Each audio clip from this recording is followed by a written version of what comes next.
So guys, no, MioRider here. Nagkaan tayo ng mga paps, ng gasoline station na surrenderan ng engine oil natin. So, importante na sa atin yung mga nagdi-DIY na sa change oil, dapat i-dispose natin properly yung mga gamit na langis, no. Sa akin mga paps, abot na to ng ilang buwan dahil 4 na litro ng gamit na langis tong nasa akin, no.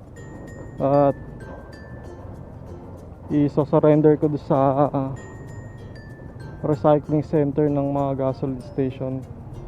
Ngayon hanap tayo ng gasoline station na tumatanggap ng gamit na langis.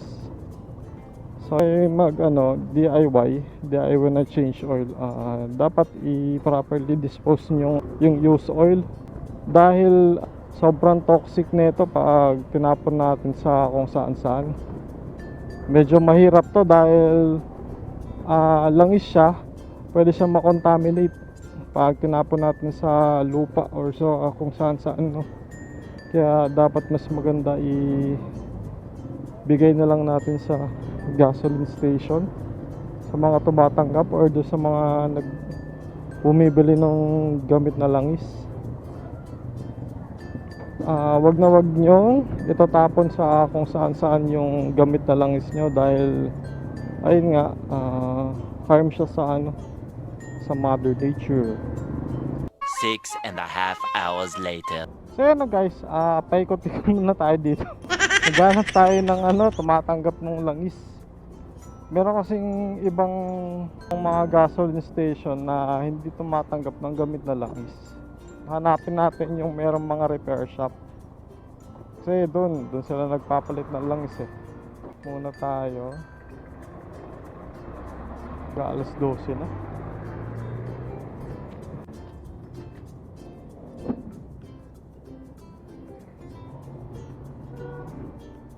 So yun mga paps, tingnan natin dito. Merong Caltex dito na malapit. Eto, check natin kung sila ay tumatanggap, no.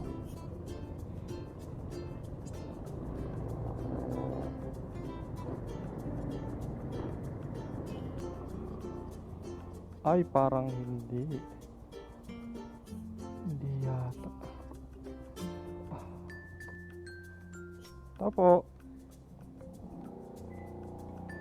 Chip, tumatanggap kayo ng gamit na langis? Tumatanggap kayo ng gamit na langis sa cashier?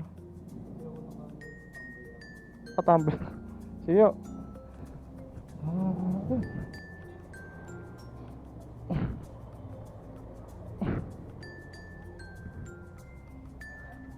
Tumatanggap kayong gamit na langis? Hindi. Thanks. So yun guys, medyo struggle tayo. Hanap tayong iba.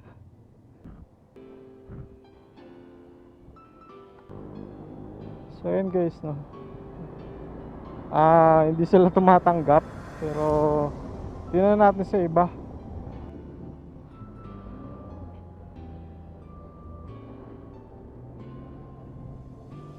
So importante no mga paps na ma-dispose natin ng ng maigi para hindi makontaminate si mother nature at hindi magalit sa atin, no. Hanap tayo ng gasoline station na tumatanggap ng gamit na langis. Ito, no, tingnan natin dito sa Petron. Tumatanggap sila. Parang wala. Kal pa rito. Ayun. Tatanggap kaya sila ng used oil? Oo. Engine oil. Doon.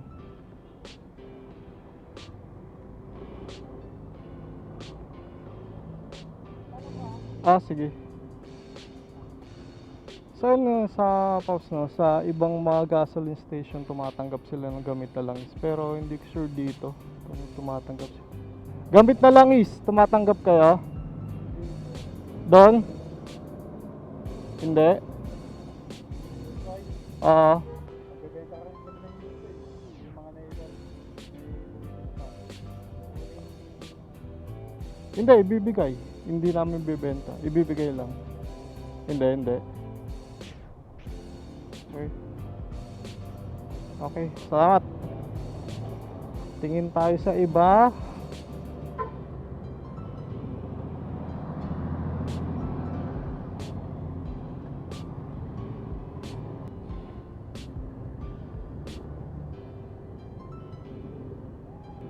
Pero kasi usually no mga paps, meron talagang bumibili ng langis. Binibenta lang din nila to sa recycle center.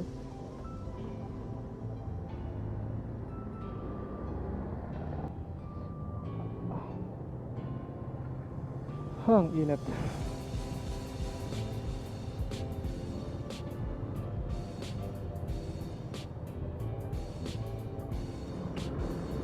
Tingin tayo dito sa kabila.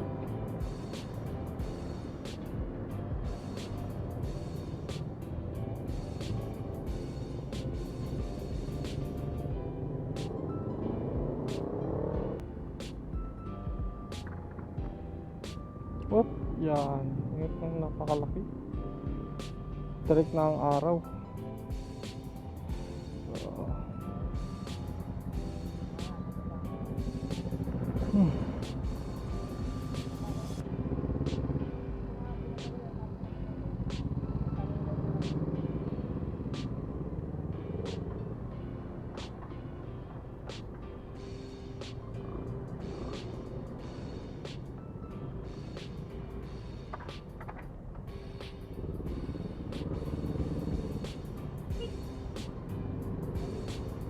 Bang.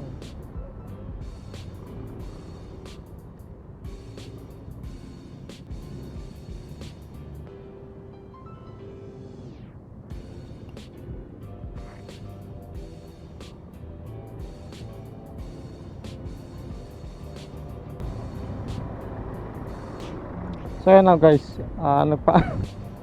nagpapalit muna tayo ng pito dahil ano na, lumuwag na, nawala na ng hangin yung gulong ng aking motor. So yan guys, ang ending, wala tayong nahanap. Pero itatry ko pa rin bukas or kung may madadaanan na kumukuha ng langis na, hindi ko to i-dispose sa kung saan saan dahil medyo hazardous to. So yun lang guys, salamat sa panonood nyo. Tandaan natin lagi pag magdi-dispose ng engine oil, huwag itapon sa tabi-tabi.